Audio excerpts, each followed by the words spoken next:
English నేర్చుకోవడం, అనర్గళంగా మాట్లాడడం మీ కల? వెంటనే కాల్ చేసి క్లాసెస్‌కి రిజిస్టర్ అవ్వండి.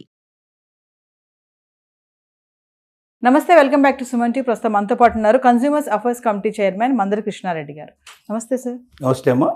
సార్, ఇప్పుడు డబ్బులు సంపాదించడమే కాదు, దాన్ని మేనేజ్ చేయడం కూడా రావాలంటారు. అంటే రిస్క్ లేకుండా ఇన్వెస్ట్మెంట్ చేయాలి అంటే ఏమన్నా స్కీమ్స్ కానీ అలాంటివి ఉన్నాయా? డబ్బు సంపాదించడానికి రకరకాల మార్గాలు ఉన్నాయి ప్రపంచంలో. కానీ రిస్క్ లేకుండా డబ్బు సంపాదించాలి అంటే మనం పెట్టిన పెట్టుబడికి గ్యారెంటీ ఉండాలి. మన డబ్బు ఎక్కడికి పోకూడదు. పైపెచ్చి మనం ఆశించినటువంటి రాబడి కూడా మనకు రావాలి. ప్రైవేట్గా చాలా స్కీమ్స్ ఉన్నాయి. ప్రైవేట్గా చాలామంది చాలా రకాలుగా చెప్తారు. రూపాయికి ₹2 ఇస్తామని, రూపాయికి 5 ఇస్తామని, రూపాయికి 10 ఇస్తామని ఇలా బుర్రీలు గుట్టిస్తున్న సంస్థలు రోజుకో సంస్థ మూసేస్తున్నారు. ప్రజలంతా కూడా గగ్గులు పెడుతున్నారు. చిట్లని, రకరకాల వడ్డీ వ్యాపారం అని విపరీతంగా ప్రజలు మోసం చేసేవాళ్ళ సంఖ్య పెరుగుతుంది. కానీ విచిత్రం ఏంటంటే ఒకవైపు మోసాల సంఖ్య పెరుగుతూనే ఉంటుంది. ప్రతిరోజు పేపర్లో, టీవీలో చూస్తూనే ఉంటారు.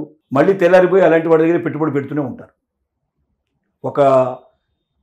ఒకడు ఇలాగ మోసం చేసిన వాడు అదే వీధి చుట్టూ ఒక వీధిలో మోసం చేసి పక్క వీధిలో, ఆ పక్క వీధిలో, ఆ పక్క వీధిలో ఇలా ఒక 10 సంవత్సరాల పాటు వ్యాపారం చేసి మళ్ళీ 11వ సంవత్సరం అదే వీధిలో అదే వ్యాపారం మొదలుపెట్టాడట. అంటే జనం ఎంత తెలివి తక్కువ వాళ్ళు, లేకపోతే ఆశ, విపరీతమైన ఆశ. వాడిని మోసం చేశాడుగా నన్ను మోసం చేస్తాడా, నన్ను చేయడు అనేటువంటి నమ్మకం. కొంతమందిని మోసం చేసిన వాడు అందరినీ మోసం చేసే అవకాశాలు ఎప్పుడైనా ఉంటాయి. కాబట్టి మోసం చేసే వాడి దగ్గరికి వెళ్లకుండా ఉంటే మంచిది. అలాంటి వాళ్ళందరికీ శుభవార్త ఏమిటంటే పోస్ట్ ఆఫీస్ పథకాలు అత్యుత్తమమైనవి. పోస్ట్ ఆఫీస్ అనేది పూర్తిగా గవర్నమెంట్ ఆధీనంలో నడిచేటి సంస్థ. అటు సెంట్రల్ గవర్నమెంట్, ఇటు స్టేట్ గవర్నమెంట్ రెండు కూడా దాని లోపల కొంత భాగస్వామ్యం వహించి నడుపుతున్నటువంటి సంస్థలు. అంటే 100% మనం పెట్టే పెట్టుబడి, ఏ డబ్బు మనం పెట్టినా దాంట్లో అది మనకు ఖచ్చితంగా చెప్పిన దాని ప్రకారంగా వస్తుంది తప్ప దాంట్లో ఒక్క పైసా కూడా ఏమాత్రం తేడా రాకుండా మన చేతికి వస్తుందని గుర్తుంచుకోవాలి. దాన్ని కూడా ఎవరైనా మధ్యలో ఏజెంట్ల ద్వారా మనం ఎప్పుడు కూడా ఇలాంటి పనులు చేయకూడదు. పోస్ట్ ఆఫీసు మనకు దరిదాపులోనే ఉంటుంది. ప్రతి ఊళ్ళో పోస్ట్ ఆఫీస్ ఉంటుంది.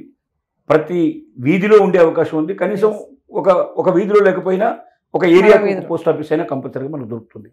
కాబట్టి మనమే స్వయంగా పోస్ట్ ఆఫీస్కి వెళ్ళి ఈ స్కీముల గురించి తెలుసుకొని మనం అక్కడ చేస్తే 100% మన డబ్బు ఎక్కడికి పోదు. కొంతమంది ఏజెంట్లు అని వస్తారు, మేము పోస్ట్ ఆఫీస్ ఏజెంట్లు అని వస్తారు. వచ్చి వాళ్ళు ఏం చేస్తారు, మన దగ్గర డబ్బు తీసుకుంటారు. ఆ డబ్బు పోస్ట్ ఆఫీస్లో పెట్టకుండానే వాడు సొంతానికి వాడేసుకుంటారు. మనం ఏమనుకుంటామంటే ఈ 5 ఏళ్ల తర్వాత వస్తే, 10 ఏళ్ల తర్వాత మనకు డబ్బులు వస్తుంది, తిరుగులు వస్తుంది. మనం వెళ్ళి అక్కడ చూస్తే అసలు అందులో మన డబ్బులే పడకుండా ఉంటాయి. ఇలాంటి మోసాలు జరిగే అవకాశం ఉంది. కాబట్టి పోస్ట్ ఆఫీస్లో ఎవరైనా ఈ స్కీమ్లో డబ్బులు పెట్టదలుచుకున్న వాళ్ళు మీరే స్వయంగా వెళ్ళి పోస్ట్ ఆఫీస్లో ఓపెన్ చేసి చేయండి. మీ మనుషుల ద్వారా, మీ సొంత వాళ్ళ ద్వారా డబ్బు పంపించి ఏర్పాటు చేసుకోండి తప్ప ఎవరైనా మధ్యవర్తుల చేతులకు డబ్బులు ఇచ్చి పంపిస్తే మాత్రం అది ఒక్కొక్కసారి పోస్ట్ ఆఫీస్ చేరకుండా ఉండే పరిస్థితి ఏర్పడుతుంది. అలాంటప్పుడు మీ డబ్బులు మీకు ₹1 కూడా రాలేని పరిస్థితులు ఏర్పడతాయి. ఇలా జరిగే మోసాలే తప్ప డబ్బులు ఒకసారి పోస్ట్ ఆఫీస్లో వేసిన తర్వాత, మీ ఖాతాలోకి చేరిన తర్వాత అక్కడ జరిగే మోసం ఏమీ ఉండదు. ప్రతి రూపాయి గవర్నమెంట్ మీకు తిరిగి ఇవ్వాల్సిందే. ప్రభుత్వాలు మారొచ్చు కానీ మీ డబ్బులు మాత్రం ఎక్కడికి పోకుండా భద్రంగా వస్తాయి. ఇప్పుడు చెప్పేటువంటి స్కీమ్ ఏంటంటే పబ్లిక్ ప్రావిడెంట్ ఫండ్ అనేటువంటి స్కీమ్. ఇది మామూలుగా ప్రావిడెంట్ ఫండ్స్ ఉద్యోగస్తులకు ఉంటుంది. అంటే ఉద్యోగస్తులకు వాళ్ళ యాజమాన్యాలు కొంత కడితే కొంత గవర్నమెంట్ కలిపి వాళ్ళకి మామూలు ప్రావిడెంట్ ఫండ్ అనేటువంటిది ఇస్తారు. కానీ పబ్లిక్ ప్రావిడెంట్ ఫండ్ అంటే ఏ వ్యక్తి అయినా సరే ఈ పబ్లిక్ ప్రావిడెంట్ ఫండ్ లోపల డబ్బులు వేసి తను దాన్ని పెంచుకునే అవకాశాలు ఉంటాయి. ఇది సహజంగా మనకు 15 ఏళ్ళు 15 ఇయర్స్ దాకా ఉండే అవకాశం ఉంటాయి. అంటే మరి వాళ్ళ పెట్టుబడి పెడితే 15 ఏళ్ళ తర్వాత దానికి మనకు ఆదాయం వచ్చే అవకాశాలు ఉంటాయి. దీన్ని మధ్య మధ్య పెంచుకోవడానికి కూడా అవకాశం ఉంది. దీని లోపల ₹500 ప్రారంభించి ₹150,000 దాకా కూడా వేసుకునే అవకాశాలు ఉన్నాయి. కోటీశ్వరుడు అవ్వడానికి అతి దగ్గర మార్గం ఇది. 7.1% వాళ్ళ ఇంట్రెస్ట్ వస్తుంది.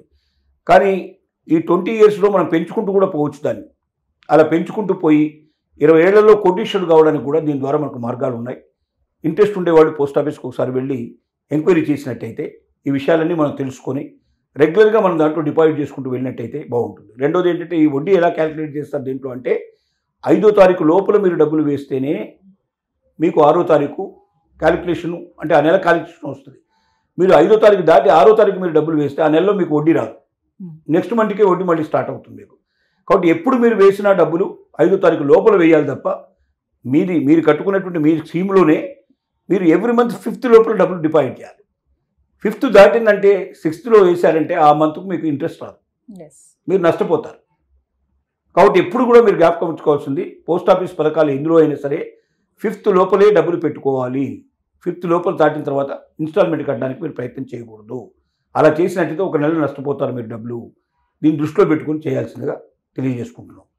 Thank you.